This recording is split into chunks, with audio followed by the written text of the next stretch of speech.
Cricket ಲೋಕದ interesting ಸುದ್ದಿಯನ್ನ quick ಆಗಿ ಹೇಳ್ತೀನಿ. ಕ್ರಿಕೆಟ್ ರೌಂಡ್ ಅಪ್ ನಲ್ಲಿ ನಾನು ನಿಮ್ಮ ಶಿವರಾಜ್ ಬಾಣಂಕಿ. ನೀವು ಸುದ್ದಿಯಾನದ ಸಬ್ಸ್ಕ್ರೈಬರ್ ಆಗೋದನ್ನ ಮರಿಬೇಡಿ. ಕೇರಳ ಕ್ರಿಕೆಟ್ ಲೀಗ್ನ 8ನೇ ಪಂದ್ಯದಲ್ಲಿ ಸಂಜು ಸ್ಯಾಮ್ಸನ್ ಶರವೇಗದ ಶತಕ ಬಾರಿಸಿ ಅಬ್ಬರಿಸಿದ್ದಾರೆ. ಕೊಲ್ಲಂ ಸೈಲರ್ಸ್ ನೀಡಿದ 237 ರನ್ಗಳ ಕಠಿಣ ಗುರಿ ಬೆನ್ನತ್ತಿದ ಕೊಚ್ಚಿ ಟೈಗರ್ಸ್ ಪರ ಆರಂಭಿಕನಾಗಿ ಕಣಕ್ಕಿಳಿದ ಸಂಜು ಸ್ಯಾಮ್ಸನ್ ವಿಸ್ಫೋಟಕ ಬ್ಯಾಟಿಂಗ್ ಅನ್ನು ಪ್ರದರ್ಶಿಸಿದರು. ಕೇವಲ 42 ಎಸೆತಗಳಲ್ಲಿ ಸೆಂಚುರಿಯನ್ನ ಪೂರೈಸಿದ್ರು. ಅಲ್ಲದೆ 51 ಎಸೆತಗಳಲ್ಲಿ 7 ಭರ್ಜರಿ ಸಿಕ್ಸ್ ಹಾಗೂ 14 ಫೋರ್ಗಳೊಂದಿಗೆ 121 ರನ್ ಚಚ್ಚಿದ್ರು. ಬಹುನಿರೀಕ್ಷಿತ ಏಷ್ಯಾ ಕಪ್ ಟಿ20 ಟೂರ್ನಿಗೆ ದಿನಗಣನೆ ಶುರುವಾಗಿದೆ. ಸೆಪ್ಟೆಂಬರ್ 9ರಿಂದ ಆರಂಭವಾಗಲಿರುವ ಈ ಟೂರ್ನಿಯ 6ನೇ ಪಂದ್ಯದಲ್ಲಿ ಸಾಂಪ್ರದಾಯಿಕ ಎದುರಾಳಿಗಳಾದ ಭಾರತ ಮತ್ತು ಪಾಕಿಸ್ತಾನ ತಂಡಗಳು ಮುಖಾಮುಖಿ ಆಗಲಿವೆ. ದುಬೈನ ಇಂಟರ್ನ್ಯಾಷನಲ್ ಕ್ರಿಕೆಟ್ ಸ್ಟೇಡಿಯಂನಲ್ಲಿ ನಡೆಯಲಿರುವ ಈ ಪಂದ್ಯಗಳಲ್ಲಿ ನಾವೇ ಗೆಲ್ತೀವಿ ಎಂದು ಪಾಕಿಸ್ತಾನ ತಂಡದ ವೇಗಿ ಹ್ಯಾರಿಸ್ ರೌಫ್ ಹೇಳಿದ್ದಾರೆ. ಬಾಂಗ್ಲಾದೇಶ ತಂಡದ ಮಾಜಿ ನಾಯಕ ಶಾಕಿಬ್ ಅಲ್ ಹಸನ್ ಟಿ20 ಕ್ರಿಕೆಟ್ನಲ್ಲಿ ಹೊಸ ವಿಶ್ವ ದಾಖಲೆಯನ್ನು ನಿರ್ಮಿಸಿದ್ದಾರೆ.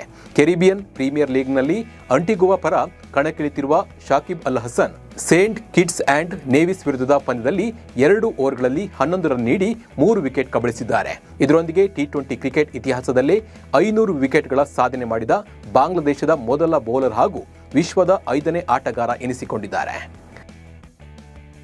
ಸೌತ್ ಆಫ್ರಿಕಾ ವಿರುದ್ಧದ 3ನೇ ಏಕದಿನ ಪಂದ್ಯದಲ್ಲಿ ಆಸ್ಟ್ರೇಲಿಯಾ ತಂಡ ಅಮೋಘ ಗೆಲುವನ್ನು ದಾಖಲಿಸಿದೆ. ಈ ಅಮೋಘ ಗೆಲುವಿನೊಂದಿಗೆ ಆಸೀಸ್ ಪಡೆ ಟೀಂ ಇಂಡಿಯಾದ ದಾಖಲೆಯನ್ನು ಮುರಿದು ಹೊಸ ದಾಖಲೆಯನ್ನು ನಿರ್ಮಿಸಿದೆ. 432 ರನ್ಗಳ ಕಠಿಣ ಗುರಿ ಬೆನ್ನತ್ತಿದ ಸೌತ್ ಆಫ್ರಿಕಾ ತಂಡವು 24.5 ಓವರ್ಗಳಲ್ಲಿ ಕೇವಲ 155 ರನ್ಗಳಿಗೆ ಆಲ್ಔಟ್ ಆಯಿತು. ಈ ಮೂಲಕ ಆಸ್ಟ್ರೇಲಿಯಾ ತಂಡವು 276 ರನ್ಗಳ ಪ್ರಚಂಡ ಗೆಲುವನ್ನು ದಾಖಲಿಸಿದೆ. ಈ ಅಮೋಘ ಗೆಲುವಿನೊಂದಿಗೆ ಏಕದಿನ ಕ್ರಿಕೆಟ್ನಲ್ಲಿ ಸೌತ್ ಆಫ್ರಿಕಾ ತಂಡವನ್ನ ಅತ್ಯಂತ ಹೀನಾಯವಾಗಿ ಸೋಲಿಸಿದ ಹೆಗ್ಗಳಿಕೆಯನ್ನ ಆಸ್ಟ್ರೇಲಿಯಾ ತಂಡ ತನ್ನದಾಗಿಸಿಕೊಂಡಿದೆ. ಭಾರತ ಕ್ರಿಕೆಟ್ ತಂಡದ ತಾರೆ ಚೇತೇಶ್ವರ್ ಪೂಜಾರ ಎಲ್ಲ ಮಾದರಿಯ ಕ್ರಿಕೆಟ್ನಿಂದ ನಿವೃತ್ತಿಯನ್ನ ಘೋಷಣೆ ಮಾಡಿದ್ದಾರೆ.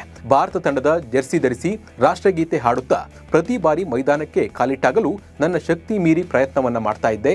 ಆದರೆ ಎಲ್ಲ ಒಳ್ಳೆಯ ವಿಷಯಗಳು ಒಂದಲ್ಲ ಒಂದು ದಿನ ಕೊನೆಗೊಳ್ಳಲೇಬೇಕು.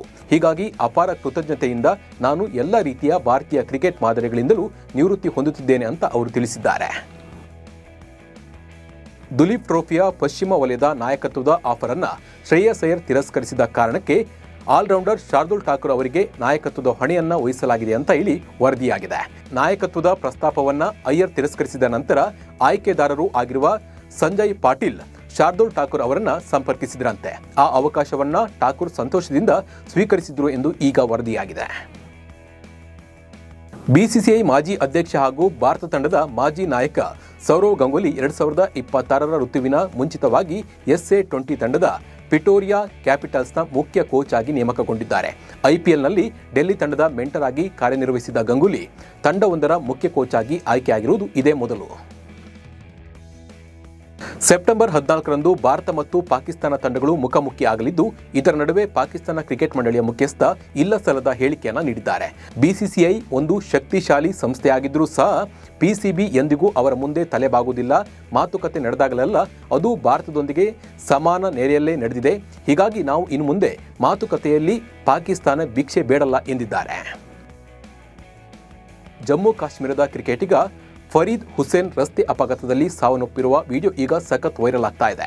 ಹುಸೇನ್ ಕೆಲಸದ ನಿಮಿತ್ತ ಬೈಕ್ನಲ್ಲಿ ಹೋಗ್ತಾ ಇದ್ರು. ಇದೇ ವೇಳೆ ರಸ್ತೆಯಲ್ಲಿ ನಿಲ್ಲಿಸಿದ ಕಾರಿನಲ್ಲಿದ್ದ ವ್ಯಕ್ತಿಯೊಬ್ಬರು ಇದ್ದಕ್ಕಿದ್ದಂತೆ ಡೋರ್ ಅನ್ನು ಓಪನ್ ಮಾಡಿದ್ದಾರೆ. ಇದರಿಂದ ಫರೀದ್ ಹುಸೇನ್ ಅವರ ಬೈಕ್ ಕಾರಿನ ಡೋರ್ಗೆ ಡಿಕ್ಕಿಯಾಗಿ ಕೆಳಗೆ ಬಿದ್ದು ಮೃತಪಟ್ಟಿದ್ದಾರೆ.